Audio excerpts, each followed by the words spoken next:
ये चीज़ें बुनियादी चीज़ें जो मुद्दे नहीं थे आज तक, लेकिन अब ये भी यहाँ इस इलाके में मुद्दे थे। हमारे मुद्दे थे, कहीं मेडिकल कॉलेज बनाया हमने, कहीं हमने इंजीनियरिंग वक़्फ़ का इंजीनियरिंग कॉलेज बनाया, कहीं हमने नूह से लेके गुड़गांव से लेके नूह तक का एक 4 लेन रोड बनाया, कहीं हमने IMT विकसित करी, कहीं हमने पॉलिटेक्निक बनाई। और आपके बीच में इस बात को कहते हुए मुझे फ़ख्र होता है कि कांग्रेस के समय के जितने भी परियोजनाएं हैं, उनके अलावा बीजेपी के 10 साल के शासन में एक परियोजना बता दो और मैं पहाड़ ऊपर भी मैं शामिल कर सकूं। हमने तो बस अड्डे बना दिए, इन पे बस स्टैंड नहीं बने किसी चीज, सब जगह बस स्टैंड बना दिए, नहीं बना। भाई 11 महीने मंत्री रहे थे ट्रांसपोर्ट के, तो कहने का मतलब है हमारे मन में विकास करने की ललक है, हमारे मन में इस इलाके को तरक्की करने की एक हमारा नज़रिया है जिसको हम पूरा कर सकते हैं। आज आपके बीच में मैं जब आता हूं और इन नौजवानों को देखता हूं और इनका उत्साह जब देखता हूं, उससे हमारी जिम्मेवारी और भी ज़्यादा बढ़ जाती है। इन्हें रोजगार उपलब्ध कराना है, इन्हें व्यापार उपलब्ध कराना है, इन्हें ऐसा माहौल देना है जिससे अपनी परिवारों का लालन पालन ये खुद कर सके और माँ बापों का अपने का सहारा बने। आज क्या हालत है, अत्यधिक बारिश तो हुई, लेकिन ऐसी हालत हमारे पानी से पिछली फसल तो खराब हो ही गई। मैं समझता हूँ कि अगर पानी नहीं निकला ना, अगली फसल के भी लाले पड़ जाएंगे। लेकिन इस सरकार ने क्या किया, हमने तो इस सरकार से जाके गुहार कई बार लगा दी और पहले भी हालत हुई तो हमने विधानसभा में जाके इन मुद्दों को जाके उठाने का काम किया। लेकिन ये ऐसी निकम्मी सरकार है, इस इलाके के प्रति तो किसी चीज का नहीं करती। और जो 2022 रबी में जो फसल खराबा हुआ था, हमने तो उसके लिए धरना प्रदर्शन करके एक जद्दोजहद करके उसका आकलन कराया। 32 करोड़ रुपए इस मुआवजे का इस जिले में आया था।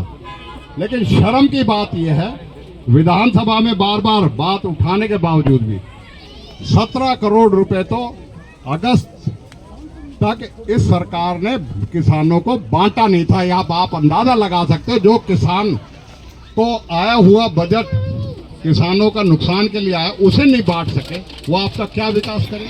और ऐसा नहीं है कि बीजेपी में आपके नुमाइंदे नहीं है, नुमाइंदे हैं, लेकिन वो भाई अपनी निजी स्वार्थ के लिए हैं, वो वक्फ बोर्ड की एडमिनिस्ट्रेटर के लिए हैं, वहां से जो मलाई है ना उसको खाने के लिए हैं, जनता के लिए नहीं है, आप लोगों की बात उठाने के लिए नहीं। क्यों, कोई जाता है तो कहते भाई वाइसू करवाओ, जो जिताया। तो भाई हम तो जीते और हारे हमेशा लगे रहे हैं, लेकिन ऊपर वाले ने फैसला ऐसा कर दिया, आपकी बात लड़ ही ना पाए। अगर उनकी नीयत होती तो कुछ करने की जनता हमदर्दी होती। अब रंगन ने बदल रहे हैं, कभी हरे हो रहे हैं, कभी नीले हो रहे हैं। तो भाई जनता के देश जो है ना, आप लोग ऐसे लोगों को सबक सिखाओ जो आपके वक्त में काम ना आए। भाई यहूदा ने कहा, कोरोना की बात कही, एक ऐसी आपदा थी मानवता पे कि मैं समझता हूं कि दुनिया का कोई देश नहीं बचा और हमारा इलाका तो बचना क्या था। लेकिन हालात क्या हुई और उस वक्त कौन सामने आके उस समय में लोगों का साथ दिया। उसके बाद हालत कोई भी हुई हो, चाहे नफरत की राजनीति हुई हो, चाहे एक नौजवान ने कहा कि क्या हालत हुई है, कभी किसी की आवाज निकली, कभी किसी की आवाज निकली। बैठे तो है वहां, लेकिन सरकार से जरूरत नहीं है ये कहने की कि ये कैसे हो रहा है। क्यों, वो तो बेचारे अपनी नौकरी बचाने के चक्कर में, भाई उनने तो नौकरी करनी है और हमने आपकी क़यादत करनी है। ये फर्क है कि हम आपकी क़यादत करेंगे और उसके लिए आज इलाके के जागरूक लोगों ने अपनी पार्टीबाजी, अपने मतभेद भुला के गांव में कई अलग अलग धड़े हैं, कई अलग अलग गुट हैं। ये बैठे हमारे साजिद, 2 सरपंच लड़े थे रहवासन से, आज दोनों के दोनों सरपंच हमारे साथ हैं। ये एक सोच है ना कि हमें विकास करना है। हम अपनी लड़ाइयों को बाद में लड़ लेंगे, लेकिन अपने मुस्तकबिल को और अपने नौजवानों को इनके हालत सुधारने के लिए हमें आगे बढ़ना है। तो भाई आपसे भी मेरा ये है, बीजेपी और कांग्रेस से सीधा मुकाबला है। लोकसभा में भी आपने देख लिया और विधानसभा में भी कह रहे हैं। इसके अलावा कोई अगर बरगला के वोट दिलवाता है ना, चाहे वो जजपा की है चाहे आईएनएलडी की, वो बीजेपी को फायदा करती है।